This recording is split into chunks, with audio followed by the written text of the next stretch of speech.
Mainly pathologically advance cases में हम homeopathy drug कार्बो एनिमलिस का यूज देखते हैं एंड उसके ये 6 पॉइंट्स एज अ होम्योपैथ हमें पता होना जरूरी है, जिसमें से लास्ट पॉइंट सबसे ज्यादा इंपॉर्टेंट है।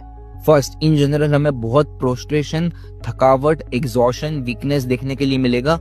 वांट ऑफ एनर्जी रहेगा और ये वीकनेस मेनली मेंसेस के दौरान बढ़ जाता है। ब्लड जो होता है मेंसेस के दौरान डार्क होता है, क्लॉटेड होता है।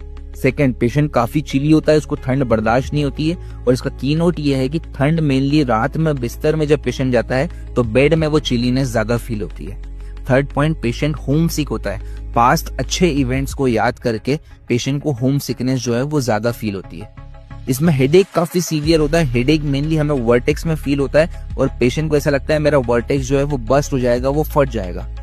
फिफ्थ पॉइंट ये है कि पेशेंट की हियरिंग इम्पेयर्ड होती है। पेशेंट को समझ में नहीं आता है जो वॉइस आ रही है, जो आवाज आ रही है वो किस डायरेक्शन से आ रही है, ये परसीव कर पाना पेशेंट के लिए डिफिकल्ट होता है। एंड सबसे लास्ट, सबसे इंपॉर्टेंट ये है कि हेड टू टो सभी ग्लैंड्स में हमें मेनली स्वेलिंग देखने के लिए मिलेगी, इंड्यूरेशन देखने के लिए मिलेगा, हार्डनिंग देखने के लिए मिलेगी और इसीलिए कार्बो एनिमलिस कैंसर केसेस में one of the important remedy है। ये स्वेलिंग आपको ज्यादातर एक्सिलरी रीजन में, ब्रेस्ट में, इंग्वाइनल रीजन में, टेस्टिस, ओवरीज में देखने के लिए मिलती है।